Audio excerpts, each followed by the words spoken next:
ఒక రైతు మీసం మీద చేసుకుని చెప్పుకునే ఇత్తనం ఇది కావేరి 8333. బాగా లాస్లో ఉన్న రైతులు, నష్టాల్లో ఉన్న రైతులు ఇత్తనం వేసుకుంటే బాగుపడతారని చెప్పి నేను బాగుపడ్డాను. మీరు కూడా బాగుపడతారనే ఉద్దేశంతో మీకు చెబుతున్నాను.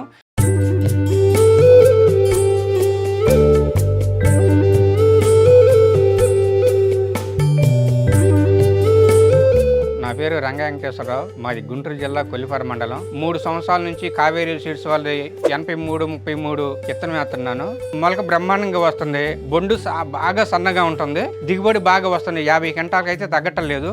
నిండు నారింజ రంగు కలర్ ఉంటుంది. చూడటానికి బేరగాళ్ళు వచ్చి బాగా కొంటున్నారు. దీన్ని ఈ విత్తనాన్ని బాగా తీసుకుంటున్నారు. మొక్కజొన్న వేయక ముందు వేరే పంటలు వచ్చి బాగా లాసులు పడ్డాను. లాసులు పడి ఇల్లు అప్పుల్లో ఉండిపోయింది. బంగారం కూడా బ్యాంకుల్లో ఉండిపోయినాయి. ముందు సంవత్సరం వేసినప్పుడు కాస్త ఈ ఇంట్లో బాకీ ఉంటే బాకీ తీసుకున్నాను. పోయిన సంవత్సరం 4 ఎకరాలు వేసాను. 4 ఎకరాలు వేస్తే 200 క్వింటాల చిల్లరైన 4 ఎకరాల మీద ఆ డబ్బులు పెట్టి బంగారం వదిలించుకొచ్చుకున్నాను. ఈ ఇత్తనం కావేరీ వాళ్ళు మరి ఆడెత్తుకొచ్చారు ఏమో కానీ రైతుల పాలిట మాత్రం మహావరం అని నేను చెప్పుకోవాలి. మనం మన పక్కన వేసిన ఏ ఇత్తనం వేసినప్పటికీ కూడా వాళ్ళకన్నా మిన్నే మనం ఈ కావేరీ సీడ్స్ అనేటువంటి 8333 దానికన్నా తక్కువ కాదు అని ఒక రైతు మీసం మీద చేసుకుని చెప్పుకునే ఇత్తనం ఇది.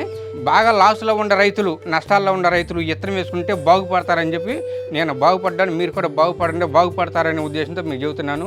ఈ ఇత్తనం అందించిన కావేరీ సీడ్స్ వారికి, కావేరీ యాజమాన్యం వారికి అభినందనలు.